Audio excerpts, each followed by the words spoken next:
নমস্কাৰ স্বাগতম জনাইছো দ্য প্ৰাইম শ্ব'ৰ মাজলৈ। আজি বহুকেইটা বিষয় আছে। প্ৰথমটো বিষয় হ'ল যে সোমবাৰৰ পৰা প্ৰযোজ্য হ'ব নতুন নীতি নিয়ম। 3 জিলাক এসপ্তাহলৈ কণ্টেইনমেণ্ট জ'ন ঘোষণা কৰা হৈছে। মৰিগাঁও, গোৱালপাৰা, বিশ্বনাথক সম্পূৰ্ণ কণ্টেইনমেণ্ট জ'ন ঘোষণা কৰা হৈছে। বোকাখাত মহকুমা সম্পূৰ্ণ কণ্টেইনমেণ্ট জ'ন। কণ্টেইনমেণ্ট জ'নত খোলা থাকিব গেলামালৰ দোকান। সন্ধিয়া 5 বজালৈ খোলা থাকিব গেলামাল দোকান। কামৰূপ মহানগৰত 3 বজালৈ খোলা থাকিব দোকান পোহাৰ। আন জিলাত বাহাল থাকিব পূৰ্বৰ নিৰ্দেশনা। অনিৰ্দিষ্টকাললৈ বন্ধ আন্তঃজিলা যাতায়াত। এই সন্দৰ্ভত স্বাস্থ্যমন্ত্ৰী কেশৱ মহন্তই আজি কি ক'লে শুনাই লৈছোঁ। আমি জিলা হিচাপে পৰ্যালোচনা কৰোঁতে পালোঁ যে বিশেষকৈ 4খন জিলাত সংক্ৰমণ যথেষ্ট বৃদ্ধি হৈছে। বিশ্বনাথ, গোৱালপাৰা, মৰিগাঁও আৰু গোলাঘাট। এতিয়া বিশ্বনাথ জিলা, মৰিগাঁও জিলা আৰু গোৱালপাৰা জিলাত সোমবাৰে ৰাতিপুৱাৰ পৰা এসপ্তাহৰ বাবে টোটেল কণ্টেইনমেণ্ট হ'ব আৰু বিশ্বনাথ, গোৱালপাৰা, মৰিগাঁও আৰু গোলাঘাট জিলাৰ বোকাখাত চাব ডিভিজন জিলাখনৰ তাত আৰু চাব ডিভিজন বা জিলা সদৰ আছে, বাকীখিনিত নহয়। কেৱল বোকাখাত চাব ডিভিজনত ইয়াতো একেধৰণৰ ব্যৱস্থা গ্ৰহণ কৰা হ'ব। সোমবাৰৰ পৰা এসপ্তাহৰ বাবে টোটেল কণ্টেইনমেণ্ট হ'ব। এতিয়া টোটেল কণ্টেইনমেণ্ট যিখিনি ঠাইৰ আমি কথা কৈছোঁ, তাতে কেৱল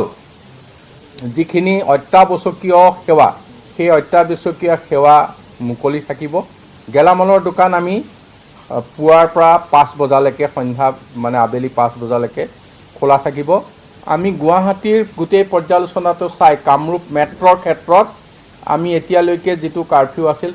তাতকৈ আমি অলপ পিছুৱাই দিছোঁ। 3 বজালৈকে সকলো খোলা থাকিব আৰু 4 বজাৰ পৰা কাৰফিউ হ'ব। হাইলাকান্দি জিলাত ইয়াত 4 বজালৈকে সকলো খোলা থাকিব আৰু 5 বজাৰ পৰা কাৰফিউ হ'ব। বাকীখিনি জিলাত এতিয়াৰ ধৰণে 12 বজালৈকে আমাৰ খোলা থাকিব আৰু 1 বজাৰ পৰা কাৰফিউ হ'ব। আৰু আন্তঃজিলা চলাচলটো আজিৰ নিচিনাই বন্ধ থাকিব, কিন্তু কঠোৰভাৱে ইয়াক বন্ধ কৰিবৰ বাবে মাননীয় মুখ্যমন্ত্ৰী ডাঙৰীয়াই বিশেষকৈ পুলিচ বিভাগক ইতিমধ্যে নিৰ্দেশ দিছে। এবাৰ দ্য প্ৰাইম শ্ব'ত এটা বিশেষ বিষয় আপোনালোকৰ বাবে লৈ আহিছোঁ। কংগ্ৰেছৰ লগত জড়িত কথা। প্ৰদেশ কংগ্ৰেছৰ সভাপতি কেন্দ্ৰিক চৰ্চাই এতিয়া কংগ্ৰেছৰ ভিতৰচোৰাটিৰ সৃষ্টি কৰিছে ব্যাপক প্ৰতিক্ৰিয়াৰ। এজন ছেকুলাৰ নেতাৰ হাতত প্ৰদেশ কংগ্ৰেছৰ দায়িত্ব দিয়াৰ আহ্বান নিজকে ছেকুলাৰ বুলি নভবা জ্যেষ্ঠ কংগ্ৰেছী বিধায়ক ৱাজেদ আলী চৌধুৰী। ৱাজেদ আলী চৌধুৰীৰ সুৰতেই সুৰ মিলালে বৰাকৰ বিধায়ক কমলাক্ষদেৱ পুৰকায়স্থইও। কংগ্ৰেছত ছেকুলাৰ কোন? সভাপতি কেন্দ্ৰিক সংঘাতত এইবাৰ ছেকুলাৰৰ প্ৰসংগ। কংগ্ৰেছ বিধায়িনী দলৰ বৈঠকৰ পিছতেই বৃহস্পতিবাৰৰ সন্ধিয়া এইদৰে মুখ খুলিলে জ্যেষ্ঠ কংগ্ৰেছী বিধায়ক ৱাজেদ আলী চৌধুৰীয়ে। ছেকুলাৰ নেতাক সভাপতি নিযুক্তি দিয়ক। পিছে ছেকুলাৰ নহয় নেকি ৱাজেদ আলী চৌধুৰী? ৱাজেদ আলী চৌধুৰীয়ে এনেদৰে ছেকুলাৰৰ প্ৰসংগ উত্থাপন কৰাৰ সময়তেই বৰাকৰ কংগ্ৰেছী বিধায়কে সভাপতি পদত এজন মূল খুঁটিৰ নেতাক নিযুক্তি দিবলৈ আহ্বান জনালে।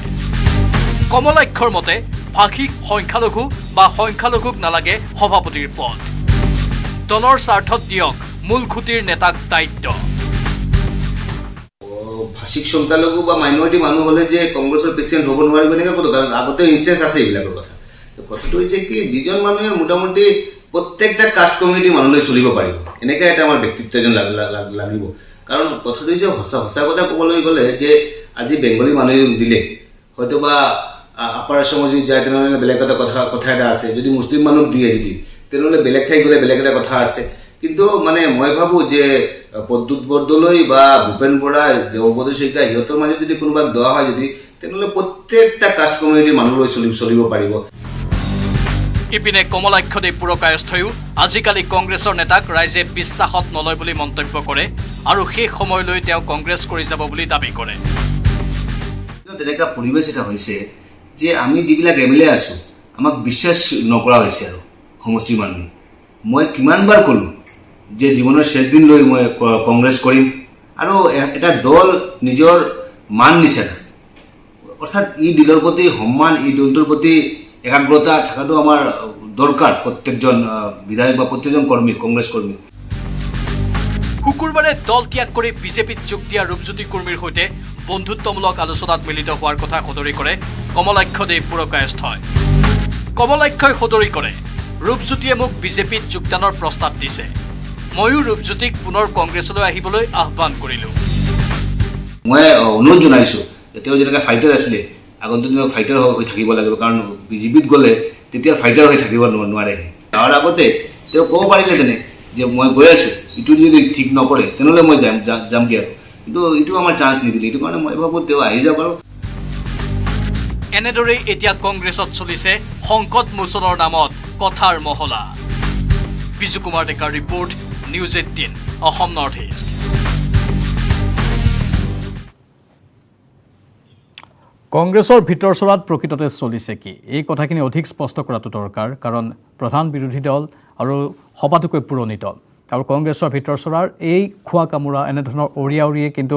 বাস্তৱ ক্ষেত্ৰত জনসাধাৰণৰ মানসিকতাত প্ৰভাৱ পেলায় এই কথাখিনি অধিক ৰূপত স্পষ্ট কৰিবলৈ আমি এইবাৰ ষ্টুডিঅ'লৈ মাতি আনিছোঁ বিধায়ক কমলাক্ষদেৱ পুৰকায়স্থ ডাঙৰীয়া আপোনাক স্বাগতম জনাইছোঁ আমাৰ অনুষ্ঠানৰ মাজলৈ আচলতে আপুনি অলপ যদি ভাঙি পাতি কথাবোৰ বেছিকৈ কয় মানে যিখিনি ভিতৰুৱা কথা কি চলিছে আচলতে মানুহ দুধুৰ মুধুৰত পৰিছে কিয় এনেকুৱা হৈ আছে এই আপোনালোকৰ দলৰ ভিতৰৰ কথাবোৰক লৈ মানুহৰ মনত চাওক মেইনলি যেতিয়া ভাল সময় যেতিয়া আহে তেতিয়া আপুনি যি কাম কৰিব এইটো ৰিজাল্টটো ফিডবেকটো ভালে আহিব আৰু আল্টিমেটলি আপোনালোকে জানে যে ৰিজাল্টটো আমাৰ বেয়া হ'ল এছেম্বলি ইলেকশ্যনৰ সেইটো কাৰণে প্ৰত্যেকজন কৰ্মীৰ মনটো কিছুমান ভাঙি গৈছে আৰু আপোনালোকে জানে এইটো মানে আমাৰ আগৰ পৰা এটা হেৰি আছিলে যে আমাৰ প্ৰদেশ কংগ্ৰেছ সভাপতি ৰিপন বৰা দেৱ যেতিয়া আছিলে বা দীপেন বৰা দেৱ এতিয়াও আছে আৰু আমাৰ ইলেকশ্যনৰ আগতে দলীয় কৰ্মীবিলাকে কিছুমান কথা উঠাইছিল যে তেওঁক ইটো পোষ্টৰ পৰা অব্যাহতি দিব লাগে কিন্তু আমাৰ হাইকমাণ্ডে চালে যে লাষ্ট সময় আমি তেওঁক এতিয়া যদি আঁতৰাই দিওঁ তেনেহ'লে বেলেগ কথা আহি যাব এইটো তেওঁৰ নেতৃত্বত ইলেকশ্যনটো খেলা হ'ল কিন্তু কথা হৈছে আল্টিমেটলি আমাৰ ইলেকশ্যন ৰিজাল্টটো বেয়া হ'ল এতিয়া নতুনকৈ এজন সভাপতি দিব লাগে এতিয়া সভাপতি কাক দেওয়া হ'ব আৰু মানে আমাৰ ইমান দিনৰ ট্ৰেডিশ্যন যিটো আছে এইটো আপাৰ আছামৰ বা আহোম মানুহক ভাল এজন মানুহক আমাৰ এনেকৈ আমাৰ দায়িত্বটো দেওয়া হয় এইটো ক্ষেত্ৰত আমি আলোচনাটো চলি আছে আৰু মই ভাবোঁ যে ইতিমধ্যে আপোনালোকে জানে যে এইটো লাষ্ট ষ্টেজত আছে এতিয়া ফাইনেল ষ্টেজত আছে যে আমাৰ ভূপেন বৰা ডাঙৰীয়া বা প্ৰদ্যুৎ বৰদলৈ ডাঙৰীয়া আদি তাতে আমাৰ দেৱব্ৰত শইকীয়া ডাঙৰীয়া তেওঁৰ নামটো ওলাই আছে মই ভাবোঁ এই তিনিজনৰ মাজত যাকে নিদিয়ক কিয় সোনকালে আমাৰ এটা ডিচিশ্যন দিব লাগে যাতে কৰ্মীবিলাকে আকৌ আমি ঝাপাই পৰিব পাৰি আকৌ যাতে আমি কাম কৰিব পাৰি আকৌ যাতে আমি ফিল্ডলৈ যাব পাৰি আৰু যাতে কংগ্ৰেছটো যাতে আমি শক্তিশালী কৰিব পাৰি এইটোৱে মূল উদ্দেশ্য আৰু আপাৰ আছাম আহোম এই কথাখিনি কিয় আহিল মানে এওঁলোককে সভাপতি কিয় দিব লাগে বাৰু মানে আমাৰ ট্ৰেডিশ্যন বা এটা মানে ইমান দিনৰ পৰা আমাৰ এটা কংগ্ৰেছৰ এটা হেৰিয়া আছে বা আমাৰ কংগ্ৰেছৰ যিটো আপুনি চাব যে আমাৰ যদি আপুনি যদি চাই যদি তেনেহ'লে গোটেই অসমখন যদি চাই যদি মানে আহোমৰ মাজত এতিয়া কংগ্ৰেছৰ গঢ়টো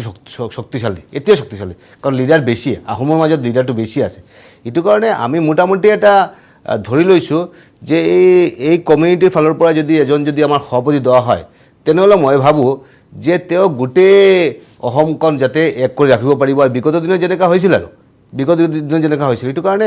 মানে এইখিনি অঞ্চলৰ পৰা যদি এজন লিডাৰ আমি ওলাই দিব পাৰি কাৰণ লিডাৰ আছে বহুতখিনি লিডাৰ আছে তেওঁলোকৰ মাজৰ পৰা যদি আমি দিব পাৰি তেনেহ'লে আমাৰ দলৰ কাৰণে ভাল হ'ব আৰু মানে এই প্ৰসংগটো এইকাৰণে আহিল নেকি যে অন্য কোনো লোকে যিসকল আপাৰ আছামৰ নহয় আহোম নহয় তেওঁলোকেও সভাপতিৰ বাবে চেষ্টা কৰি আছে I am not telling that Ahom মানে এইখিনি অঞ্চলৰ যিখিনি নাম ওলাই আছে আমাৰ এইখিনি অঞ্চলৰ পৰা দিলে তেওঁ গোটেই অসমখন যাতে ভালকৈ তেওঁ নেতৃত্বটো দিব পাৰিব আৰু গোটেই অসমখন একলগ লৈ কিনে চলিব পাৰিব প্ৰত্যেকজন মানুহক লৈ কিনে চলিব পাৰিব বৰাক আৰু নামনি অসমে মানি ল'ব অভিয়াছলি আমিতো আগতেও মানি লৈছোঁ কিয় মানি ল'লোঁ আৰু কাৰণ আল্টিমেটলি আমাৰ যিজন প্ৰেচিডেণ্ট দেওয়া হ'ব তেওঁ যাতে আমি প্ৰত্যেকটা কাষ্ট কমিউনিটিৰ মানুহলৈ যাতে চলিব পাৰে প্ৰত্যেকজন যাতে আমাৰ কংগ্ৰেছ কৰ্মীবিলাকক যাতে সন্মান দিব পাৰে এইটো আমাৰ মুখ্য উদ্দেশ্য আৰু মই ভাবোঁ যে এই তিনিজনৰ মাজত যিয়ে নহওক কিয় তেওঁ আমাৰ সন্মানটো দিব পাৰিব আৰু দি কেনে যাতে কংগ্ৰেছটো শক্তিশালী কৰিব পাৰে এইটো আমাৰ মুখ্য উদ্দেশ্য মানে পোনপটীয়াকৈ ক'ব গ'লে আপোনালোক নেতৃত্বক লৈ সন্তুষ্ট নহয় ইমান দিনে আপোনালোকে অসন্তুষ্টিতে আছিল আৰু অসন্তুষ্টিৰ ফলস্বৰূপে এই ফলাফল হ'ল সেইটোকে ক'ব বিচাৰিছে হয় নেকি যেতিয়া আমাৰ প্ৰদেশ কংগ্ৰেছ সভাপতি আছিলে এতিয়াতো এইখিনি কথা কৈ কেনে লাভ নাই আৰু তথাপি আমাৰ আগৰ পৰা এটা হেৰি আছিলে কংগ্ৰেছ দলৰ মাজত এটা কথা বাৰ্তা আছিলে যে তেওঁক ইটো পোষ্টৰ পৰা অব্যাহতি দিব লাগে আৰু আমি আমাৰ হাইকমাণ্ডক জনোৱা হৈছিল কিন্তু আল্টিমেটলি হাইকমাণ্ড লাষ্টৰ পিনে সেইখিনি সিদ্ধান্ত লোৱা নাই কাৰণ আকৌ এইখিনি কথা আহিব এতিয়া আপুনি চালে যে 3-4জনৰ নাম ওলাই আছে 3-4জনৰ মাজত আপুনি কাক হেৰি কৰিব কাক পেচেণ্ট পাতিব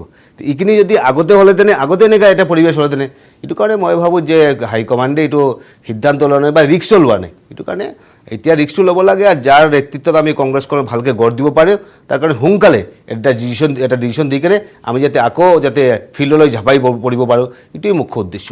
এইটো অত্যন্ত গুৰুত্বপূৰ্ণ কথা কাৰণ এয়া বিৰোধী দলৰ লগত জড়িত আমাৰ গণতন্ত্ৰৰ লগত জড়িত গণতন্ত্ৰ ৰক্ষাৰ লগত জড়িত বিষয় সেয়েহে আমি এই বিষয়টোক অতি গুৰুত্বপূৰ্ণ সহকাৰে আপোনালোকৰ সন্মুখত দাঙি ধৰিছোঁ কমলক্ষদেৱ পুৰকায়স্থ ডাঙৰীয়া আপুনি এটা লগতে কৈছে যে আমাৰ নেতাবোৰক বিশ্বাস নকৰা হৈছে নেতাবোৰক কেৱল এজনক কোৱা নাই নেতাবোৰক মানে এতিয়া বহু নেতা আছে আপোনালোকৰ আমি ধৰি ল'ব পাৰোঁ সেইটোকেই বিশ্বাস নকৰা হৈছে ৰাইজে আপুনিয়ে কৈছিল আজি আমি ইতিমধ্যে বাধ্য শুনাইছোঁ হয় সঁচাই কৈছোঁ আৰু কাৰণ আমাৰ বন্ধু ৰূপজ্যোতি কুৰ্মীয়ে যেনেকুৱা কথা বাৰ্তাবিলাক ক'লে আৰু যিবিলাক দল এৰি যায় তেওঁলোকক বেয়া কথাবিলাক কৰে আৰু ইভেন আপোনালোকে যে চায় যে আমাৰ বৰ্তমানৰ মুখ্যমন্ত্ৰী হেমন্ত বিশ্ব শৰ্মা ডাঙৰীয়া তেওঁ যেতিয়া কংগ্ৰেছলৈ আছিলে তেতিয়া কিমান সুন্দৰ কথাখিনি কৈছিলে তেওঁ যে কংগ্ৰেছ সম্বন্ধে কিমান ভাল কথা কৈছিলে আৰু এতিয়া এনেকুৱা এটা পৰিৱেশ হৈছে এইটো কাৰণে মই কৈছোঁ যে মই যেতিয়া সমষ্টিত যাই কিনে কওঁ যে নাই মই লাষ্টৰ দিনলৈ মই কংগ্ৰেছ কৰিম আৰু কংগ্ৰেছৰ পতাকাৰ তলত মই যাতে জীয়াই থাকিব পাৰি এইটো আমাৰ মুখ্য উদ্দেশ্য মানে আজিকালি বিশ্বাস কৰা নোহোৱা হৈছে যে আপোনালোকৰ নেতাবিলাকে এইবিলাক কৈছিল সিহঁতেতো বিজেপিত গুচি গ'ল আৰু যে আপুনি এইবোৰ বস্তু কৈ আছে আপুনিও হয়তো বা গুচি যাব পাৰে এইটো কাৰণে মই কৈছোঁ যে নেতাবোৰক আজিকালি বিশ্বাস কৰা নোহোৱা হৈছে এনেকুৱা এটা পৰিৱেশ হৈছে ৱাজেদ আলী চৌধুৰীয়ে যে কৈছে মই ছেকুলাৰ নহয় সেইটো কথাক আপুনি কেনেধৰণে লৈছে দেখক চাওক ছেকুলাৰিজমৰ ডেফিনিশ্যনটো বেলেগ হ'ব পাৰে কিন্তু মোৰ দৃষ্টিভংগী ছেকুলাৰিজম হৈছে যে প্ৰত্যেকটা মানুহক লৈ কিনে চলা এতিয়া ৱাজেদ আলী ডাঙৰীয়া কি কাৰণে ক'লে মই ধৰিব পৰা নাই হি যে ছেকুলাৰ মই ভাবোঁ কিয় ছেকুলাৰ নহয় তেওঁ ছেকুলাৰ হয় আৰু তেওঁ ছেকুলাৰ হয় আৰু আল্টিমেটলি ছেকুলাৰিজম মানে যে আমি মানে কোনো আমি বেংগলী হ'লে মই ছেকুলাৰিজম হ'ব নোৱাৰি মই মুছলিম হ'লে ছেকুলাৰিজম হ'ব নোৱাৰি মানে প্ৰত্যেকৰ কাৰণে কাম কৰা প্ৰত্যেকক সমান চকুৰে চোৱা এইটোৱে ছেকুলাৰিজম মই ভাবোঁ যে কংগ্ৰেছ যোনে কৰিব বা কংগ্ৰেছৰ যোনে সদস্য হ'ব যোনে কংগ্ৰেছৰ মানসিকতা আছে তেওঁলোকে ছেকুলাৰ হ'ব লাগিব এইটো কাৰণে ৱাজেদ আলী ডাঙৰীয়া এজন কংগ্ৰেছৰ সদস্য নিশ্চয় তেওঁ ছেকুলাৰ হয় মানে এই কথাবোৰ যে কৈছে আপুনি আজি এইখিনি ক্ষোভৰ কথা কৈছে অসন্তুষ্টিৰ কথা কৈছে ৱাজেদ আলী চৌধুৰীয়ে এইখিনি কথা কৈছে এয়া মানে চূড়ান্ত হতাগ্ৰস্ততাৰ বহিঃপ্ৰকাশ বুলি বিভিন্নজনে উল্লেখো কৰিছে আজিৰ দিনত আপোনালোকৰ দেৱব্ৰত শইকীয়াৰ চেম্বাৰত আপোনালোকে বেলেগকৈ বৈঠকত বহিলে য'ত আপুনিও আছিল আন কেইবাগৰাকীও আছিল আন একাংশ ৰিপুণ বৰা আৰু প্ৰদ্যুৎ বৰদলৈ তেওঁলোকে ৰাজীৱ ভৱনত বৈঠক পাতিলে মানে আপোনালোকে দেখুৱাই দিব বিচাৰিছে নেকি যে হয় আমাৰ মাজত বিভাজন আছে নাই আজি মই নাছিলোঁ মই কালি খবৰ পাইছিলোঁ যে এনে ৰাজীৱ ভৱনত কিবা এটা মিটিং আছে আৰু এনেকুৱা কিবা এটা মিটিং আছে কিন্তু ফৰ্মেলি মই কোনো ইনভাইটেশ্যন পোৱা নাই মই যেতিয়া খবৰটো পালোঁ যে এনেকুৱা তেওঁলোকে বহিছে চেম্বাৰত বহিব পাৰে বিকজত এনেকুৱা কথা নহয় যে নাই লিডাৰ অফ অপজিশ্যনৰ চেম্বাৰত বহিব নোৱাৰে বা বেলেগ ঠাইত বহিব নোৱাৰে আমি প্ৰত্যেকটা ঠাইত বহিব পাৰোঁ কিন্তু আমাৰ যাতে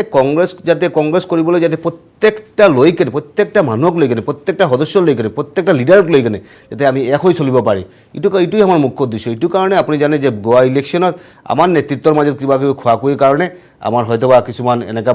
পৰিণতি হৈছে আৰু এইটো কাৰণে মই ভাবোঁ এই 3টা বাই ইলেকশ্যন হ'ব এইটো বাই ইলেকশ্যনৰ সময়ত এই বাই ইলেকশ্যনৰ সময়ত আকৌ যাতে এনেকুৱা যাতে পৰিৱেশ নহয় যাতে যোনে জিকিব যাৰ চান্স অফ ছাকচেছ বেছি যাৰ গ্ৰাছৰুট লেভেলে যাৰ ভাল এটা প্ৰতাপ আছে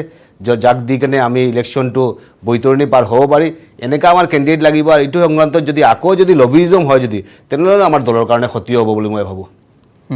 আপুনি দৃঢ়ভাৱে ক'ব পাৰিবনে যে নেতৃত্বৰ পৰিৱৰ্তনৰ কথা আপুনি কৈছে তিনিগৰাকী বিশেষ নেতাৰ নামো আপুনি উল্লেখ কৰিলে এই নেতৃত্বৰ পৰিৱৰ্তনেই কংগ্ৰেছলৈ নতুন প্ৰাণ আনিব পাৰিব আপুনি দৃঢ়ভাৱে ক'ব পাৰিবনে সেইটো কথা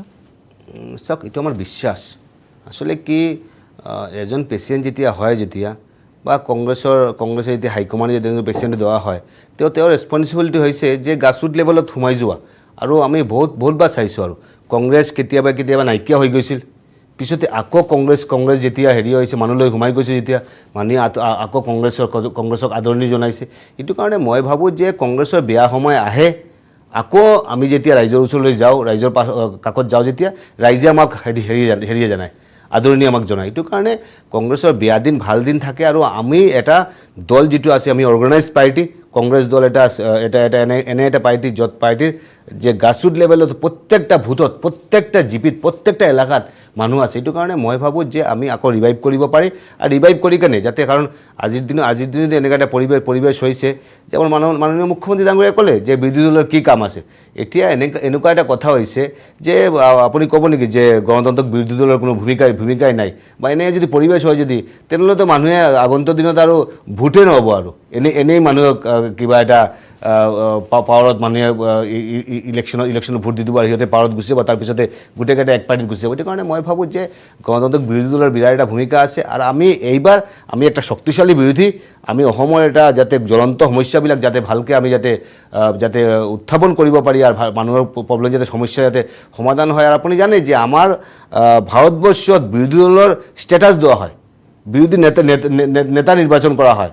কেবিনেট ৰেংক দিয়া হয় অৰ্থাৎ আমাৰ বিৰোধিতা কৰাৰ কাৰণে আমাক পইচা দিয়া এইটো কাৰণে ভালকৈ যাতে আমি বিৰোধিতা কৰিব পাৰি আৰু অসমৰ মানুহে যাতে প্ৰত্যেকটা যাতে কথা বাৰ্তা যাতে আমি বিধানসভাত উত্থাপন কৰিব পাৰি আৰু অসমৰ মানুহৰ কাৰণে যাতে কাম কৰিব পাৰি এইটোৱে আমাৰ মুখ্য উদ্দেশ্য আৰু কিন্তু বিৰোধীত থাকিলে আপোনালোকে ৰাইজৰ যিমান কাম কৰিব লাগে সিমান কাম কৰিব পাৰিব জানো কিয় নোৱাৰি বিকজ অফ দেট মোৰ এইটো কনষ্টিটিউশ্যনেল পোষ্ট সংবিধানে মোক অধিকাৰ দিছে সংবিধানে যেতিয়া অধিকাৰ দিয়ে তেতিয়া মই বিধানসভাত যেতিয়া যাওঁ তেতিয়া প্ৰত্যেকজন MLA ইকুৱেল তাতে কোনোবা শাসক দলৰ বিধায়ক বিৰোধী দলৰ বিধায়ক এনেকুৱা নহয় যে প্ৰত্যেকে বিধায়ক একে আইন আমাৰ কৰিব লগা আছে আমাৰ যিটো আইন ল ফ্ৰেম হ'ব প্ৰত্যেকজন বিধায়কৰ কাৰণে একে ল ফ্ৰেম হ'ব সময়াৰে যেতিয়া অসমৰ ৰাইজৰ কাৰণে কিবা যেতিয়া ল ফ্ৰেম হ'ব যেতিয়া প্ৰত্যেকজন ৰাইজৰ কাৰণে একে ল ফৰ্ম হ'ব এইটো কাৰণে মই ভাবোঁ যে আমাৰ বিধানসভাত যদি আমি ভালকৈ পাৰফৰ্মেঞ্চ কৰিব পাৰি আমি অসমৰ ৰাইজৰ কাৰণে যদি আমি মাত মাতিব পাৰি আগন্তুক দিনত আমি অসমখনত যাতে এখন গঢ় দিব পাৰি আৰু আমাৰ যিখিনি সমস্যা যিখিনি আছে এইখিনি সমস্যা আমি সমাধান কৰিব পাৰি আপুনি কৈছে যে শেষ সময়লৈকে আপুনি কংগ্ৰেছেই কৰি যাব ৰূপজ্যোতি কুৰ্মীৰ এটা প্ৰসংগ আজি দিনত আপুনি উত্থাপন কৰিছিল বন্ধু হিচাপে মাত্ৰ এনেই কৈছিলহে তেওঁ আপোনাক যে আহা বিজেপিলৈ আপুনি ক'লে যে তুমি ঘৰলৈ উভতি আহা মানে আপুনি কোনো কাৰণতে কংগ্ৰেছেদি কেতিয়াও নাযায় যি পৰিস্থিতি নহওক কিয় হয় মই আগতে কৈছোঁ আৰু এইবাৰ মানে আপুনি জানে যে 2016 পৰা মানে বাৰম্বাৰ এইবিলাক টিভিত ওলাই আছে আৰু যেতিয়া এক সময় আমি দাদা ব্ৰিগেডত আছিলোঁ মানে হেমন্ত বিশ্ব শৰ্মা ডাঙৰীয়াৰ লগত আছিলোঁ আমাৰ এটা ভাল এটা সম্পৰ্ক আছিলে মানে কি অতি আন্তৰিক এটা সম্পৰ্ক আছিলে আমি ৰাতিলৈ হেৰি কৰিছোঁ কথা বাৰ্তা পাতিছোঁ ৰাতি 1-2টালৈ কথা বাৰ্তা পাতিছোঁ কেনেকৈ কি কৰিব পাৰি আল্টিমেটলি তো বিজেপিলৈ গুচি গ'ল তাৰ পিছৰ পৰা আপুনি জানে যে প্ৰত্যেকটা দিন মোৰ নামত এনেকুৱা ওলাই থাকে আৰু মই বিজেপিলৈ যাম যোৱাবাৰ হ'ল এতিয়া আকৌ যেতিয়া ৰূপজ্যোতি গ'লে তেতিয়া ওলাই আছে কিন্তু মই বাৰম্বাৰ কৈ আছোঁ যে মই জীৱনৰ শেষ দিনলৈ কংগ্ৰেছ থাকিম আৰু কংগ্ৰেছৰ এজন সদস্য হিচাপে যাতে জীয়াই থাকিব পাৰি তাৰ কাৰণে এইটো আমাৰ মুখ্য উদ্দেশ্য এবং এইটো আমি কৰি যাম এবং শেষ দিন যাতে কংগ্ৰেছ কৰিব পাৰি এইটো আমাৰ শেষ সংকল্প আৰু শুভকামনা আছে আমাৰ আপোনাৰ সৈতে কমলাক্ষী পৰকাষ্ট ডাঙৰীয়া আপোনালোকে নিজৰ দলটোক যেনেধৰণে ভাবিছে তেনেধৰণে থন ধৰি থিয় কৰাওক আমি সেইটো আশা কৰিছোঁ কাৰণ গণতন্ত্ৰৰ সেইটো দৰকাৰ বিৰোধী শক্তিশালী ৰূপত থাকক আৰু শক্তিশালী ৰূপত বিৰোধী থাকি ৰাইজৰ হকে কাম কৰি যাওক কেৱল ৰাইজৰ উন্নয়নসমূহ কৰি যাওক অশেষ ধন্যবাদ জনাইছোঁ আপোনাক আমাৰ এই অনুষ্ঠানত উপস্থিত থকাৰ বাবে এইখিনিতে আমি চমু বাণিজ্যিক বিৰতি ল'ম বিৰতিৰ পাছতে টংলাত যি ঘটনা হ'ল পৌৰসভাৰ চৰম দায়িত্বহীনতাৰ ফলত মৃত্যুমুখত পৰিল বগলীকে ধৰি শ চৰাই এই বিষয়টো আপোনালোকৰ বাবে লৈ আহিম ৰাজ্যৰ বিভিন্ন প্ৰান্তৰ পৰা পোনপটীয়া সম্প্ৰচাৰ দেখুৱাম লৈছোঁ বিৰতি আপুনি চাই আছে দ্য প্ৰাইম শ্ব' টংলা পৌৰসভাৰ চৰম দায়িত্বহীনতাৰ ফলত মৃত্যুমুখত পৰিছে বগলীকে ধৰি শ চৰাই পক্ষীকুলৰ নিধনযজ্ঞৰ পিছতেই ৰাজ্যজুৰি সৃষ্টি হৈছে তীব্ৰ প্ৰতিক্ৰিয়াৰ ইপিনে ঘটনাৰ তদন্তৰ বাবে বনমন্ত্ৰী পৰিমল শুক্লবৈদ্যক নিৰ্দেশ দিছে ৰাজ্যৰ মুখ্যমন্ত্ৰী হিমন্ত বিশ্ব শৰ্মাই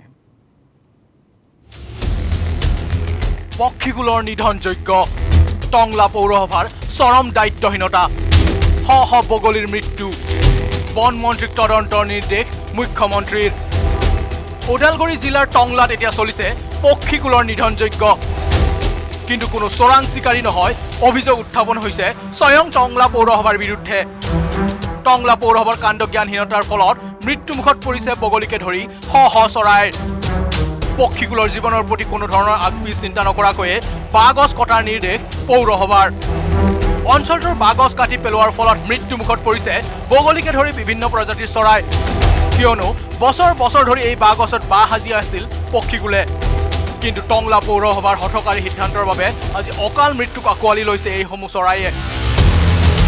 ইপিনে মাটিত সৰি তিল তিলকৈ মৃত্যুৰ ক্ষণ গণা চৰাইৰ পোৱালিৰ আৰ্তনাতে কন্দুৱাইছে প্ৰকৃতিপ্ৰেমী তথা বিভিন্ন দল সংগঠনক টংলা পৌৰসভা এইটো কথা জানা উচিত যে বন্যপ্ৰাণী সংৰক্ষণ কৰাটো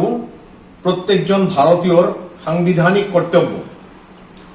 টংলা পৌৰসভাই যদি বাঁহ গছ কাটিবলৈ অৰ্ডাৰ দিছে তেতিয়াহ'লে তেওঁলোকে এইটোও চাব লাগিছিল সেই বাঁহ গছত অসংখ্য বনৰীয়া চৰাইৰ বাঁহ আছে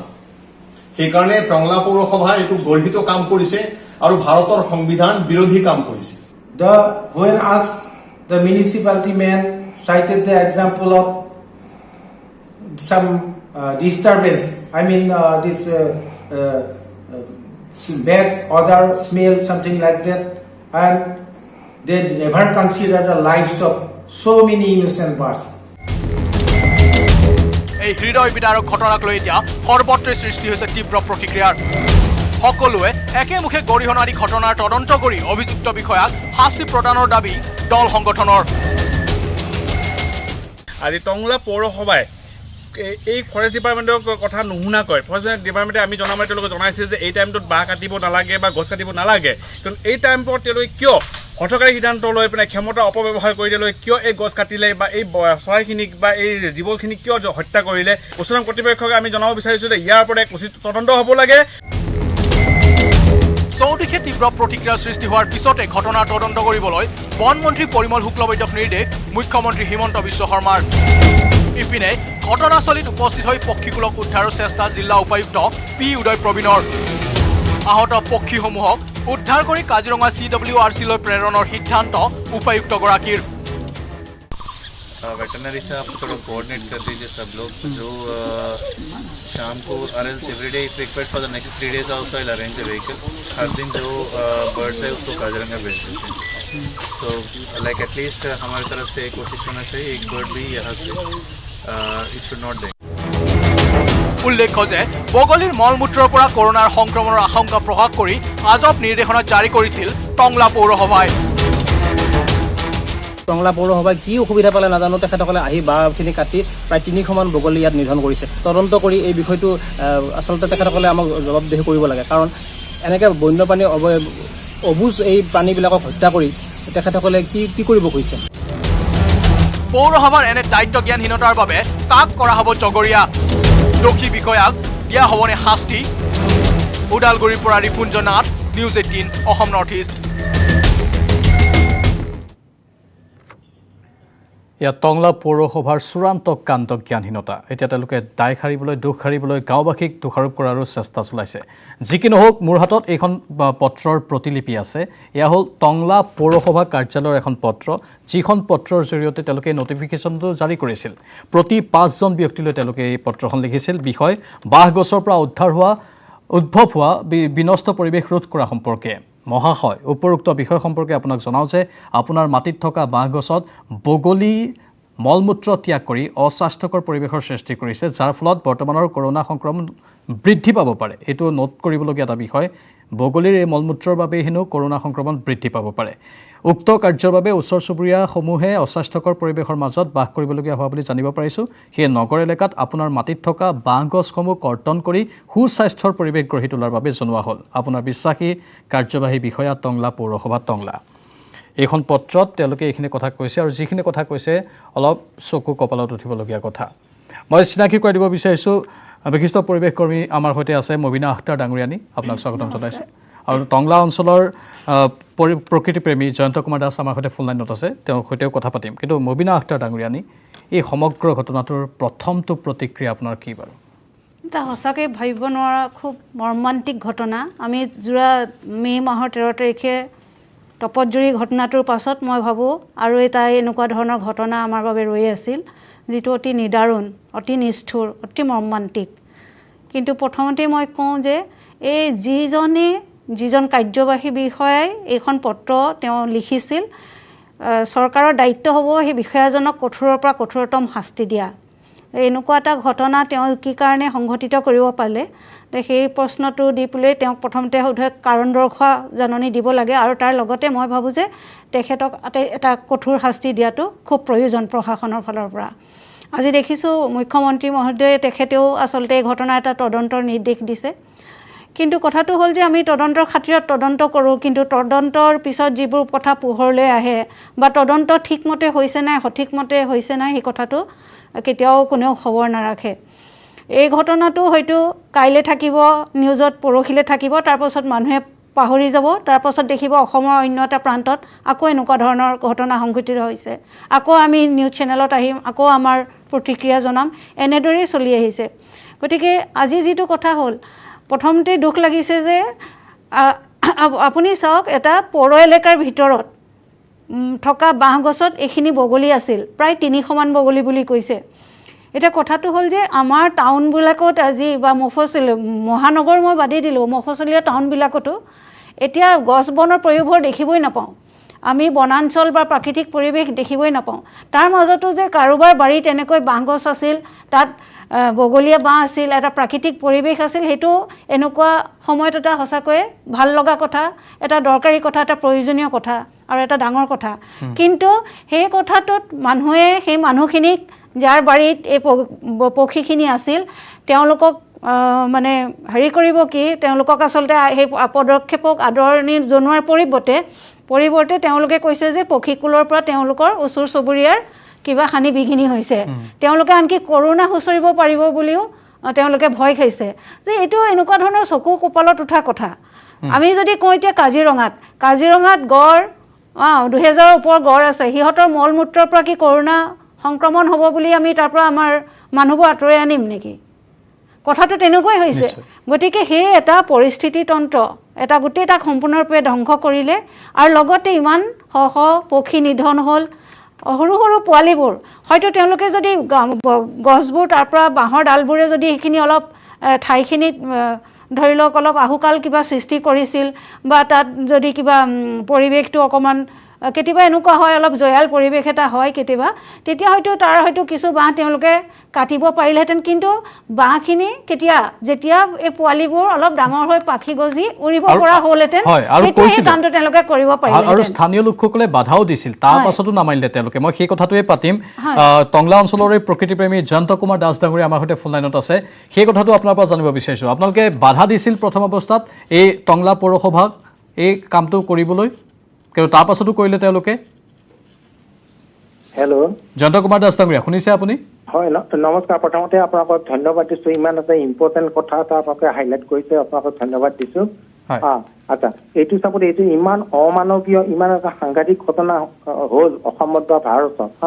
এতিয়া চাওক, এই ঘটনাটো মই ইয়াৰ স্থানীয় বাসিন্দা হয়, এজন প্ৰকৃতিকৰ্মী। গতিকে মই কালি এইটো কথা গম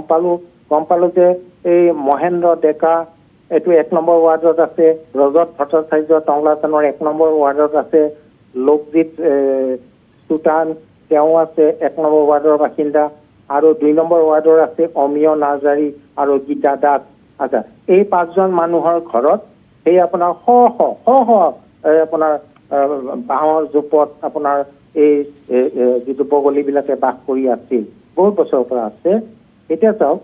এতিয়া আমাৰ অসমৰ যিটো আমাৰ অসমীয়া সমাজত প্ৰত্যেকৰ বাহনি আছে আৰু বাহনিত বগলী থাকেই, সেইটো আমাৰ ককা দেউতাহঁতে শিকাই থৈ গৈছিল। এতিয়া মোৰ কথাটো হৈছে কি, এই যে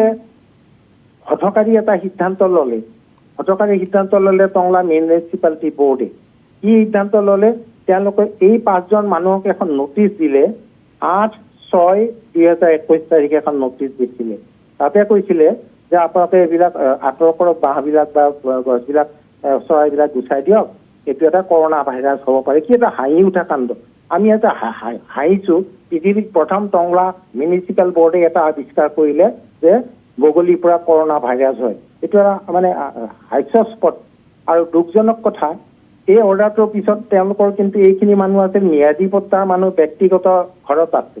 এইখিনি চৰাইখিনি। আচ্ছা, তেওঁলোকে কিন্তু কটা নাই, তেওঁলোকে আপত্তি কৰা নাই। 8 জুনত অৰ্ডাৰ কৰাৰ পিছতো তেওঁলোকে কটা নাই। তাৰপিছত কিন্তু যোৱাকালি 24 তাৰিখে টংলা মিউনিচিপালিটি বোৰ্ড এইজন কিন্তু এজন মানে এক্সিকিউটিভ অফিচাৰজন এজন দায়িত্বশীল গভৰ্ণমেণ্ট অসম চৰকাৰৰ বিষয়া হয়। হয় দ্বিতীয় কথা হয় হয় জয়ন্ত কুমাৰ দাসগুৰিয়া সেইখিনি কথা অলপ ভালদৰে আমি পাতিম কাৰণ আপুনি কৈছে 5জন ব্যক্তি 5টা বিশেষ পৰিয়াল মহেন্দ্ৰ ডেকা অমিয় নাৰ্জাৰী ৰজত ভট্টাচাৰ্য লোকজিৎ সূতাৰ আৰু গীতা দাস এওঁলোকলৈ এখন নটিচ জাৰি কৰিলে 8/2021 কিন্তু তাৰ পাছতো সেই লোকসকলে নিজৰ জ্ঞানৰ পৰিচয় দিলে তেওঁলোকে বাগজবোৰ নাকাটিলে কিন্তু তাৰ বিপৰীতে পৌৰসভাৰ দায়িত্বশীল বিষয়া আহি এই হঠকাৰী সিদ্ধান্ত ল'লে মই ভালদৰে কথা পাতিম আৰু বহু কেইজন আমাৰ সৈতে সংযুক্ত হ'ব লাইভত কিন্তু তাৰ পূৰ্বে সময় বাণিজ্যিক বিৰতিৰ ওদালগুৰি জিলাৰ টংলাত পক্ষীকুলৰ নিধনযজ্ঞ চলাৰ ঘটনাই সমগ্ৰ ৰাজ্য জোকাৰি গৈছে আৰু ইতিমধ্যে wildlife trust of India WTIৰ কৰ্মীসকল সেই স্থানত গৈ উপস্থিত হৈছে মুখ্যমন্ত্ৰীয়ে লগে লগে নিৰ্দেশ দিছে তাৎক্ষণিকভাৱে মুখ্যমন্ত্ৰীৰ কিছু নিৰ্দেশনাও আহিছে এই বিষয়টোক লৈ আৰু এই গুৰুত্বপূৰ্ণ বিষয়টোৰ প্ৰতি আমি আলোচনা কৰি আছোঁ আমাৰ সৈতে কেইবাগৰাকী অতিথি আছে এগৰাকী নতুন অতিথি আমাৰ মাজত আহিছে গ্ৰীণ অস্কাৰ বঁটা বিজয়ী তথা প্ৰকৃতিকৰ্মী পূৰ্ণিমা দেৱী বৰ্মন আমাৰ সৈতে আছে লাইভত বাইদেউ আপোনাকো স্বাগতম জনাইছোঁ আমাৰ এই অনুষ্ঠানৰ মাজলৈ আমি আপোনাৰ সৈতে কথা পাতিম কিন্তু তাৰ পূৰ্বে আমি কথা পাতি আছিলোঁ জয়ন্ত কুমাৰ দাস ডাঙৰীয়াৰ সৈতে তেওঁ এই সমগ্ৰ ঘটনাৰ বিৱৰণী দি আছিল আমি আধাতেই তেওঁক ৰখাবলগীয়া হ'ল বিৰতিৰ সময় হৈছিল জয়ন্ত কুমাৰ দাস ডাঙৰীয়া আপুনি কৈ আছিলে যে নটিফিকেশ্যন জাৰি কৰা হৈছিল 8/2021 টংলা পৌৰসভা কাৰ্যালয়ৰ পৰা যে এই বাঁহগছবোৰ কাটিব লাগে কাৰণ তাত বগলীৰ মলমূত্ৰ পৰি আছে তাৰ তলত আৰু তাৰ পৰা কৰোনা বিয়পিব পাৰে কিন্তু ঘৰৰ গৰাকীয়ে যালে নটিফিকেশ্যন পঠোৱা হৈছিল তেওঁলোকে বাঁহগছবোৰ কটা নাছিল কালি হঠাৎ আহি পৌৰসভাৰ বিষয়াই এই কামটো কৰিলে হঠকাৰী সিদ্ধান্তটো ল'লে বাঁহগছবোৰ এফালৰ পৰা কাটি গ'ল যাৰ ফলত এই বগলীবোৰৰ মৃত্যু হ'ল পাছৰখিনি আপুনি কওকচোন আপুনি যিহেতু চাক্ষুষ অভিজ্ঞতা লাভ কৰিছে আপুনি নিজে তাত আছিল মই ইয়াৰে বাসিন্দা আচ্ছা প্ৰথম কথা হৈছে মই মহিলা আফতাৰ ডাঙৰীয়ানীক ধন্যবাদ দিছোঁ এইকাৰণে তেখেতে বহুত পুৰণা প্ৰকৃতিকৰ্মী আজি তেখেতৰ মৰ্মাহত হৈছে আপাল্প হৈছে আমিও হৈছোঁ এতিয়া মই কালিৰ কথাটো কৈছোঁ যেতিয়া কালি বাঁহগছবিলাক কাটি দিলে আপোনাৰ প্ৰায় 300টামান মানে আজিও কথা আছিলে কিন্তু কালি যিখিনি কাটিলে তাতে প্ৰায় 250 পৰা 300টামান পোৱালি বাঁহগছ কটাৰ ফলত পৰি বহুতকেইটাৰ মৃত্যু হ'ল এই কথাটো এটা সাংঘাতিক এটা মানে কিন্তু বহুত ডাঙৰ এটা অমানৱীয় ঘটনা হৈছে ভাৰতত বা অসমত তাৰপিছত এতিয়া চাব এই কথাটো কালি কিন্তু মই এটা ভালো লাগিছে কালি মই আমাৰ ওদালগুৰিৰ DC ছাৰ ডক্টৰ P উদয় প্ৰবীত ছাৰক মই এইটো কথা জনাইছিলোঁ আৰু তেখেতে মোৰ ৰাতি 12টা বজাত ইমান ব্যস্ততাৰ পিছতো 12টা বজাত মোক এটা মেছেজ দিছে যে মই অহাকালি কিবা কৰিম গতিকে হয় আজি তেওঁ ৰাতিপুৱা তাত গৈছিল গৈ এইটো বন্ধ কৰিছে এইটো আপোনালোকে জানে এতিয়া মোৰ কথা হৈছে কি আৰু এইটো ৰাতিপুৱা মোক ডক্টৰ ৰফিন বৰ্মন আপোনালোকে চিনি পায় জইণ্ট ডাইৰেক্টৰ আমাৰ যিটো WTI কাজিৰঙা তেখেতে মোক ৰাতিপুৱা এটা মেছেজ দি ক'লে যে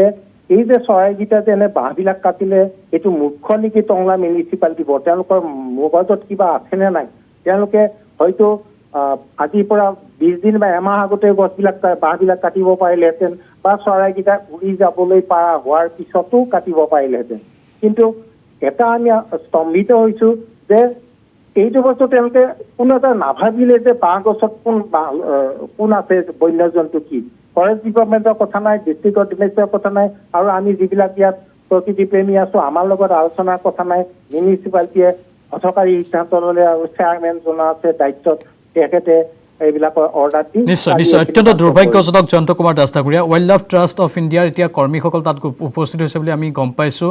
এই যিজন কাৰ্যবাহী বিষয়া বা যিকেইজন বিষয়াৰ এই হঠকাৰী সিদ্ধান্ত তেওঁলোকে কিবা প্ৰকাৰে এতিয়া দুখটো অন্যলৈ ঠেলিবলৈ চেষ্টা কৰিছে নেকি বাৰু হয় আজি মই এইমাত্ৰ তাতেই মই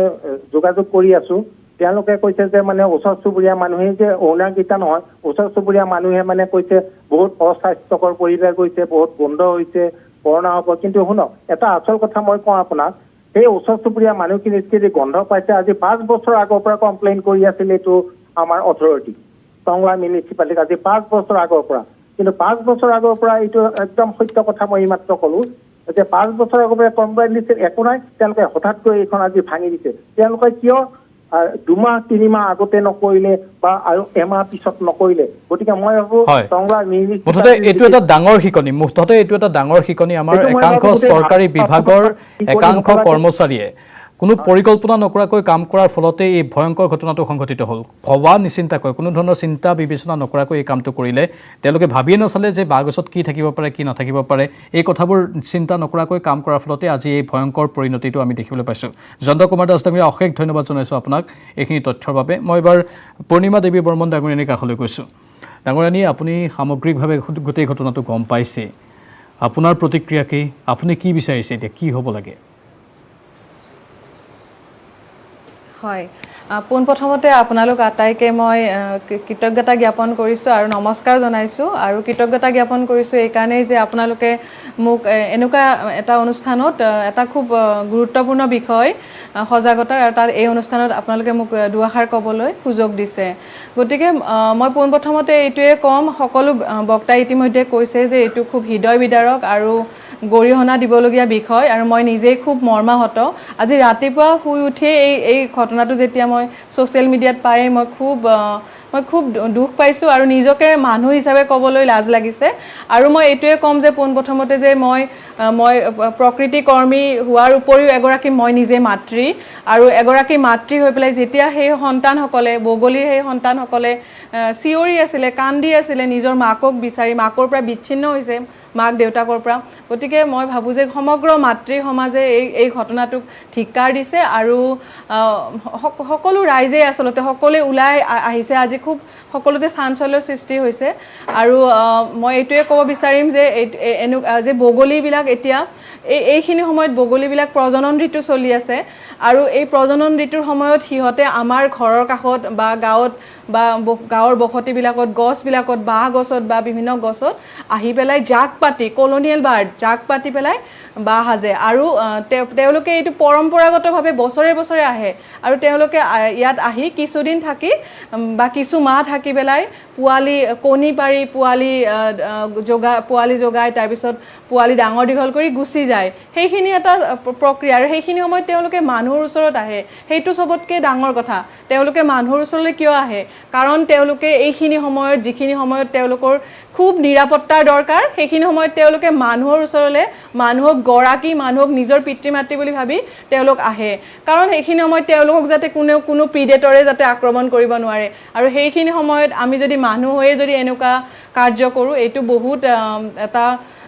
লজ্জাৰ বিষয় আৰু আটাইতকৈ ডাঙৰ কথা যে এই চৰাইখিনিয়ে মলমূত্ৰ ত্যাগ কৰিছে মানুহৰ নিচিনা তেওঁলোক জীৱ তেওঁলোকৰো সকলো প্ৰক্ৰিয়া আছে গতিকে তেওঁলোকক কৰোণা ভাইৰাছৰ লগত ক'ভিড-19ৰ লগত যিটো জড়িত কৰিছে খুবেই লজ্জাৰ বিষয় আৰু ৱাইল্ড লাইফ প্ৰটেকশ্যন এক্টত এক্ট 1972ত তেওঁলোক চিডিউল স্পেচিছ আৰু এইটো ইয়াৰ শাস্তিমূলক ব্যৱস্থা আছে গতিকে মই চৰকাৰক অনুৰোধ জনাইছোঁ যে এই ঘটনাৰ তদন্ত হ'ব লাগে আৰু যাতে উচিত যাতে ব্যৱস্থা লয় তাৰ কাৰণে মই অনুৰোধ জনাইছোঁ আৰু ইতিমধ্যে মাননীয় মুখ্যমন্ত্ৰী মহোদয়ে এটা নিৰ্দেশ দিছে বনমন্ত্ৰী মহোদয়ক যাতে এই ঘটনা তদন্ত চলায় আৰু সেইটো মই ভাবোঁ এটা শুভ লক্ষণ আৰু মই আশাবাদী যথেষ্ট বা আমি আশাবাদী যে যাতে ইয়াৰ পৰা এটা এনেকুৱা ৰিজাল্ট ওলায় আৰু মই এইখিনি সময়ত এইটোৱে ক'ব বিচাৰিম যে প্ৰত্যেকগৰাকী উপায়ুক্ত মহোদয়ক মই কাটৰেৰে অনুৰোধ জনাইছোঁ যে প্ৰজননৰ সময়ত চৰাইবোৰ বিভিন্ন সময়ত যেনেকৈ ছেপ্টেম্বৰৰ পৰা আমি হাড়গিলা চৰাইৰ ওপৰত কাম কৰি আছোঁ ছেপ্টেম্বৰৰ পৰা হাড়গিলাসকলৰ প্ৰজননৰ সময় হ'ব গতিকে প্ৰজননৰ সময় যাতে প্ৰত্যেক জিলা উপায়ুক্তই যাতে এখন ন'টিছ জাৰি কৰে যাতে ৰাইজে বা গাঁওবাসীয়ে যাতে সেই চৰাইখিনিক সুৰক্ষা দিয়ে সেইখিনি সময়ত যাতে কোনো গছ কটা বা তেনেকুৱা ধৰণৰ কাৰ্যৰ পৰা যাতে আঁতৰি থাকে তাৰ উপৰি তাৰ লগত যাতে সজাগতাৰ সৃষ্টি কৰে কাৰণ মই এইটোৱে সদায় ক'ম পৰিৱেশ আগত তাৰপিছতে বাকীখিনি গতিকে এইখিনি কথাই মই ক'ব বিচাৰিম আৰু বগলী হৈছে কৃষকৰ বন্ধু বগলী আৰু বগলী যে তাত আহিছে অকল এটা প্ৰজাতি নহয় তাত বিভিন্ন স্পেচিছ আছে আৰু সিহঁতে একেলগে আহিছে উমলিছে একেলগে জাক পাতি পোৱালি জগাইছে আৰু গুচি গৈছে আৰু এইখিনি সময় আচলতে আমাক ঈশ্বৰে বা আমাক প্ৰকৃতিয়ে এনেকৈ বনাই দিছে যে এইখিনি সময়ত সিহঁতে পোৱালি জগাই বংশবৃদ্ধি কৰি তাৰপিছত ভৱিষ্যত যেতিয়া খেতিয়কসকলে খেতি কৰিব তেতিয়া তেওঁলোক তাত গৈ পেলাই পোক পতংগ খাব গতিকে তেওঁলোক আমাৰ যিটো পৰিস্থিতি তন্ত্ৰ আমাৰ পৰিৱেশ ভাৰসাম্য ৰক্ষাৰ তেওঁলোক পৰিস্থিতি তন্ত্ৰৰ কথা প্ৰকৃতিৰ লগত জড়িত কথা এইটো প্ৰাকৃতিক সম্পূৰ্ণ মই পিছিয়াৰ টিমক অনুৰোধ জনাইছোঁ উইণ্ড'খিনি অলপ গুচাই দিয়ক অলপ ভুল হৈ আছে উইণ্ড'খিনিত সেইখিনি গুচাই দিবলৈ মই অনুৰোধ কৰিছোঁ যি কি নহওক মই এইবাৰ যাব বিচাৰিছোঁ বিশিষ্ট বন্যপ্ৰাণী বিশেষজ্ঞ ডাক্তৰ কুশল শৰ্মা ডাঙৰীয়াৰ কাষলৈ কুশল শৰ্মা ডাঙৰীয়া আপোনাৰ কাষলৈ আহিছোঁ মই যি ঘটনা হ'ল তাক আমি কিমান গৰিহণা দিম আমাৰ ভাষা নোহোৱা হৈছে ক'বলৈ এতিয়া কথা নোহোৱা হৈছে আৰু যি টংলা পৌৰসভাই যেনেধৰণৰ কথা ক'লে যে এই বগলীৰ মল মূত্ৰৰ পৰাই অস্বাস্থ্যকৰ পৰিৱেশ সৃষ্টি হৈ কৰোণা সংক্ৰমণ বৃদ্ধি পাব এই মল মূত্ৰসমূহৰ পৰা প্ৰকৃততে কি সংক্ৰমণ হ'ব পাৰে বাৰু আপুনি অলপ বুজাই কওকচোন ডাঙৰীয়া কৰোণা হ'ব পাৰে বুলি কোনো তেনেকুৱা ৰেকৰ্ড নাই বগলীৰ পৰা বহুতখিনি কথা ইতিমধ্যে বোধহয় পূৰ্ণিমা বৰ্মন মই একচুৱেলি য'ত আছো টেলিভিশ্যন কানেকশ্যনো নাই মই ৰিম'ট এৰিয়াত আছো তথাপিতো মই ভইচটোত যিয়ে নহওক বহুতখিনি কথাই কৈছে মই সেই কথাখিনি ছাপোৰ্ট কৰোঁ যে একচলতে বগলী কৃষকৰ বন্ধু কাৰণ যিবিলাক অন্যায়কাৰী পোক পৰুৱা বা পতংগবিলাক খাই পেলাই সিহঁতে আমাক বহু ধৰণে সহায় কৰে আৰু এটা কথা নিশ্চয় আলোচনাত কোনোবা বক্তাই কৈছে ইতিমধ্যে যে প্ৰজননৰ সময়ত মানুহৰ সহায় বিচাৰি এনেকুৱা ধৰণৰ জীৱবিলাক আমাৰ মানুহৰ ওচৰলৈ আহে যেনেকৈ ধৰক বহুত চৰাই আছে মানুহৰ ওচৰৰে শালিকা বা ঘনচিৰিকা এইবিলাক মানুহৰ ওচৰে পাজৰে থাকে জীৱ হওক জন্তু হওক গছ গছনি হওক আচলতে মানুহৰ সহচৰ্য সংগ বিচাৰে বা সহায় বিচাৰে আৰু মানুহে যদি এনেকুৱা ধৰণে ব্যৱহাৰ কৰে এইটোতো অতি অমানৱীয় বুলি ক'ব লাগিব কাৰণ এনেকুৱা এইটোতো নতুন কথা নহয় অসমত গাঁৱে গাঁৱে এনেকুৱা আছে য'ত বিভিন্ন ধৰণৰ চৰাই বাঁহ আছে আৰু ইমান বেয়া সময়ত তেওঁলোকে বাঁহ কাটিলে বা টংলা মিউনিচিপালিটিয়ে এই কামটো কৰিলে এইটো গৰিহণাৰ যোগ্য in the worst possible term আৰু ভাল পাইছোঁ মই এইটোৱে যে আমাৰ ৰাইজ এতিয়া যথেষ্ট সচেতন হৈছে মিডিয়াও বহুত সচেতন হৈছে এই পাৰ্টিকুলাৰ কেছটো মিডিয়াই ইমান ধুনীয়াকৈ তুলি ধৰিছে আৰু আজি আমাৰ মাননীয় মুখ্যমন্ত্ৰী ডাঙৰীয়াই তেখেতে ইমান ভাল এটা ৰিয়েকশ্যন দেখুৱাইছে লগে লগে বনমন্ত্ৰীক এইটোৰ ওপৰত একশ্যন ল'ব দিছে এনকুৱাৰী কৰিব দিছে ত' এইটো এটা আই অপেনাৰ হ'ব যিয়ে নহওক যদিও আমি এই বহুত চৰাই হেৰুৱালোঁ বা এটা ডাঙৰ ঘটনা হ'ল কিন্তু ইয়াৰ পাছত মানুহে সজাগ হ'ব যে বহু এনিমেল বা বাৰ্ড এইবিলাক বা ইভিন মাছ যিবিলাক চিডিউল্ড হয় চিডিউল মানে আমাৰ ভাৰতীয় বন্যপ্ৰাণী যিটো আমাৰ এক্ট আছে আইনখন আছে 72 পাছ কৰা বা টাইম টু টাইম এমেণ্ডো কৰা হৈছে এইখন সেইমতে এইবিলাক জীৱ জন্তুক অন্যায় কৰাটো এইটো এটা পানিছেবল অফেন্স এইটো মানে বন্যপ্ৰাণী সুৰক্ষা আইনমতে দণ্ডনীয় গতিকে নিশ্চয় এইটো হ'লে আৰু এইটো কোনো হাৰি নাযায় কাৰণ বন্যপ্ৰাণী সুৰক্ষা আইনটো যথেষ্ট কঠোৰ আৰু যি মিউনিচিপালিটি টংলাৰ তেওঁলোকে কাৰণ এতিয়া ধৰক যিসকল লোকৰ বাৰীৰ বাঁহ আছিলে তেওঁলোকে কাটিবলৈ বাধ্য কাৰণ মিউনিচিপালিটি বৰ ষ্ট্ৰিক্ট অৰ্ডাৰ দিছে অনুৰোধো কৰা নাই মই অৰ্ডাৰৰ কপিটো চাইছোঁ তেওঁলোকে কাটিবই দিছে আৰু দুদিন ৰক্ষা তেওঁলোকক দিয়া নাই গতিকে এইটো কাৰণ তেওঁলোকে স্পষ্ট লিখিছে কৰোণা হ'ব এইটোৰ অসম্ভৱ কথা ক'ত পালে তেওঁলোকে কৰোণা হ'ব কৰোণাটো হোৱা কোনো এতিয়ালৈকে প্ৰমাণ নাই কিন্তু এটা কথা আপুনি সুধিছিলে যে এনেকুৱা চৰাইৰ শৌচ পেচাবৰ পৰা মানুহলৈ কিবা ৰোগ খুচৰিব পাৰে নেকি হয় মানুহৰ লৈ বহুত ৰোগ খুচৰিব পাৰে বিশেষকৈ এনেকুৱা চিটাকচিছ বা চালমনেলোচিছ এনেকুৱা কিছুমান হয় এইবিলাক আমাৰ অন্য চৰাইৰ পৰাও মানুহলৈ এভিয়ান ফ্লু এইবিলাক হ'ব পাৰে কিন্তু ধৰক যেতিয়ালৈকে কোনো এপিডেমিক নহয় বা কিবা আমি তাত ভয় কৰিব লগা বা ইমান কনচাৰ্ণ হ'ব লগা একো নাই এইবিলাক আজি নহয় চিৰদিন আছে মানুহৰ মাজতে আছে আৰু যদি মই দেখিছোঁ যে যি চব বাঁহত এনেকুৱা বগলীয়ে হেৰি লয় তেওঁলোকে পায়খানা কৰে কিবা কৰে দৰকাৰ হ'লে ব্লিচিং পাউডাৰ বা কিবা অলপ ছটিয়াই দিলে হৈ যায় এতিয়া গাঁৱত সাধাৰণতে এনেকুৱা কমপ্লেইন নহয় কিন্তু টাউন এৰিয়াত হয় কি মানুহবিলাকৰ ঘৰ থেপাথেপিকে থাকে তাৰ মাজতে একচুপ বাঁহ আছে নিশ্চয় কোনোবাই কমপ্লেইন দিছে মিউনিচিপালিটিক গন চন হৈছে বা কিবা তো মিউনিচিপালিটিয়ে বন বিভাগক আলোচনা কৰি ইয়াৰ ৰিলেটেড আইন কানুনখিনি তেওঁলোকে আলোচনা কৰি ল'ব লাগিছিলে একো নকৰি তেওঁলোকে চিধাই বাঁহবিলাক কাটিবলৈ আদেশ দিছে গতিকে সেইটো এটা গৰিহণাৰ কথা যোগ্য কথা আৰু আমি এইটো কথা আমি পাহৰি যাব নালাগিব যে আমিও প্ৰকৃতিৰে অংশ, আমি প্ৰকৃতিৰ বাহিৰত নহয়। এই প্ৰকৃতিৰ জীৱকুলৰ সৈতে আমি সহাৱস্থান কৰিব লাগিব বহু ক্ষেত্ৰত। যদি ক'ৰবাত নিৰাপত্তাৰ কথা আহে মানুহৰ বন্য জীৱৰ পৰা, তেতিয়াহে সাৱধানতামূলক পদক্ষেপ ল'ব লাগে। ইয়াত কিন্তু তেনেধৰণৰ কোনো পৰিস্থিতি অহা নাছিল, কেৱল বাঘ কেঁচুৱা আছিল। ধন্যবাদ জনাইছোঁ কুশল শৰ্মা ডাঙৰীয়া এইখিনি সময় আমাক দিয়াৰ বাবে। আমি আলোচনা কৰি থাকিম, কিন্তু এইখিনিতে বাণিজ্যিক বিৰতিৰ সময়। বিৰতিৰ পাছত মই পোনপটীয়াকৈ মুবিনা আখতাৰ ডাঙৰীয়ানীৰ কাষলৈ আহিছোঁ। এইটো এটা আমাৰ সকলোৰে বাবে, ব্যক্তি বিশেষৰ বাবেই ডাঙৰ শিকনি যে কিবা এটা কৰাৰ আগত আমি 10 বাৰ ভাবি চিন্তি কৰিব লাগে, নহয় জানো? এই ঘটনাবোৰ অসমত হৈয়ে আছে। আপুনি প্ৰত্যেক এমাহৰ 2 মাহৰ বিৰতিত এনেকুৱা ধৰণৰ ঘটনা দেখি পাবই মানে। কিন্তু কথাটো হ'ল যে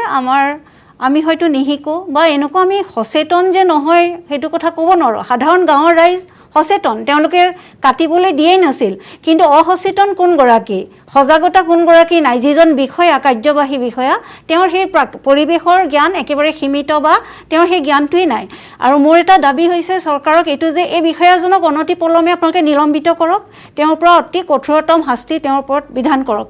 কথা হ'ল যে আমাৰ যিখন ৱাইল্ড লাইফ প্ৰটেকশ্যন এক্ট, তাত যিবোৰ চিডিউল স্পেচিছ আছে, মানে সূচীভুক্ত যিবোৰ বন্যপ্ৰাণী, সেইবোৰৰ বিষয়ে এনেকুৱা ধৰণৰ বিভিন্ন ডিপাৰ্টমেণ্টৰ বিষয়াসকলেই নহয়, খোদ আমাৰ যিটো বন বিভাগৰ বিষয়াৰ বহুতৰে মই দেখিলোঁ, বা আমাৰ যিসকল ফ্ৰণ্টলাইন ষ্টাফ, তেওঁলোকৰো জ্ঞান যথেষ্ট সীমিত। কাৰণ কালি দেখিছোঁ গোলাঘাটৰ নৰাগাঁৱত এটা পিঞ্জৰাবদ্ধ হৈছে নাহৰ ফুটুকীটো পিঞ্জৰাবদ্ধ কৰিছে গাঁৱৰ ৰাইজে, আৰু সেই পিঞ্জৰাখন গাঁৱৰ ৰাইজে নিজে তৈয়াৰ কৰি পেলাই তাত নিজে ছাগলী নে হাঁহ দি পেলাই বাঘটো ধৰিছে, আৰু ফৰেষ্টে গৈ পেলাই সেই বাঘটো লৈ আহিছে। কিন্তু ফৰেষ্টৰ দায়িত্ব হ'ব লাগিছিল যে তেওঁলোকে সুধিব লাগিছিল যে এইটো এটা আমাৰ ৱাইল্ড লাইফ প্ৰটেকশ্যন এক্টৰ আণ্ডাৰত এটা সূচীভুক্ত বন্যপ্ৰাণী, ইয়াক আপোনালোকে কিয় বন্দী কৰিলে, বা আমাক পৰা আপোনালোকে কিবা অনুমতি লৈছিল নে? ৰাইজে পিঞ্জৰা এটা বনাই বন্যপ্ৰাণীটো পাতি ধৰি দিলে আৰু ফৰেষ্টে আহি পেলাই লৈ আহিলে। এনেকুৱা ঘটনাবিলাকৰ তদন্ত হ'ব লাগে। আৰু মই সেইটো কাৰণে কৈছোঁ যে আমাৰ এই বিষয়া বা আমাৰ যিবিলাক বিভিন্ন ধৰণৰ বিভাগ আছে, তেওঁলোকৰ এইবিলাক জ্ঞান সীমিত, আৰু সেইটো কাৰণে তেওঁলোকে এনেকুৱা কাণ্ড জ্ঞানহীন কাম কিছুমান সংঘটিত কৰে। আৰু এইটো কাৰণে মই ভাবোঁ যে আমাৰ শিকনি এইটো এতিয়াহে হ'ব যদি সেই বিষয়াজন অনতিপলমে নিলম্বিত হয়। পূৰ্ণিমা দেৱী বৰ্মন, আপুনিও এইটোৱে ক'ব বিচাৰে একে আষাৰতে? হয়, মই ইমান ভালকৈ শুনাও নাই, মই তথাপি আপোনাৰ যিখিনি মই বুজিছোঁ আপোনাৰ প্ৰশ্নটো, মই এইটোৱে ক'ব বিচাৰিম যে অলপ আগতে শ্ৰদ্ধাৰ কুশল শৰ্মা ছাৰে ক'লে যে এই ঘটনাটো এটা আই অপেনাৰ, গতিকে এইটো এটা এক্সাম্পল হওক আৰু এনেকুৱা ঘটনা যাতে পুনৰ এনেকুৱা ৰিপিট নহয়, আৰু যাতে আমি এইটো এটা আমাৰ কাৰণে লেচন, শিকনি। আৰু মই এইখিনি সময়ত এইটোৱে ক'ব বিচাৰিম যে আমি যিটো আমি ৰাইজৰ বিপ্লৱ আমাৰ গঢ়ি উঠিছে হাড়গিলা চৰাই সংৰক্ষণৰ কাৰণে, কামৰূপ জিলাৰ দদৰা পচৰীয়া শিঙিমাৰী ৰাইজ, তাত আমাৰ হাড়গিলা আৰ্মি আছে, 10,000তকৈ অধিক মহিলা হাড়গিলা আৰ্মি। আমাৰ মটোৱে হৈছে যে গছ কটাৰ আগতে আমাক কাটিব লাগিব, তেওঁলোকে সুৰক্ষা দি আছে। আৰু ৰাইজ যেতিয়া আগবাঢ়ি আহে বিপ্লৱৰ সৃষ্টি হয়, আৰু আমি হাড়গিলা সংৰক্ষণৰ এই অনুষ্ঠানটোক আমি কওঁৱেই যে হাড়গিলা সংৰক্ষণ ৰাইজৰ আন্দোলন। গতিকে তেনেকুৱা যাতে সেইটো এটা মই খুব গৌৰৱেৰে কৈছোঁ। গতিকে তেনেকুৱা মই এইটোৱে ক'ব বিচাৰোঁ যে আমাৰ বাৰীত বা আমাৰ বসতিত আমি চৰাইক স্থান দিব পাৰোঁ, সেইটো এটা উদাহৰণ। গতিকে আহক এইটো আমি বিয়পাই দিওঁ, আৰু সকলোৱে এই ঘটনাটোৰ পৰা যাতে আমি এটা শিকোঁ, আৰু তেনেকৈ যাতে আমি আগবাঢ়ি যাওঁ, আৰু ইয়াৰ যাতে উচিত তদন্ত হয়। নিশ্চয় ধন্যবাদ জনাইছোঁ মই প্ৰতিগৰাকী অতিথিকে এই অনুষ্ঠানত উপস্থিত থকাৰ বাবে। আমি এটা বিশেষ বাৰ্তা দিবলৈ চেষ্টা কৰিলোঁ। এই বাৰ্তাৰ জৰিয়তে আমাৰ সকলোৰে মনত যিখিনি ন্যূনতম জ্ঞান, সেই জ্ঞানখিনি যাতে আহক পৰিৱেশ সুৰক্ষাৰ প্ৰতি, কাৰণ আমি প্ৰকৃতিৰ বাহিৰত নহয়, আমিও প্ৰকৃতিৰেই অংগ। বিদায় লৈছোঁ, নমস্কাৰ।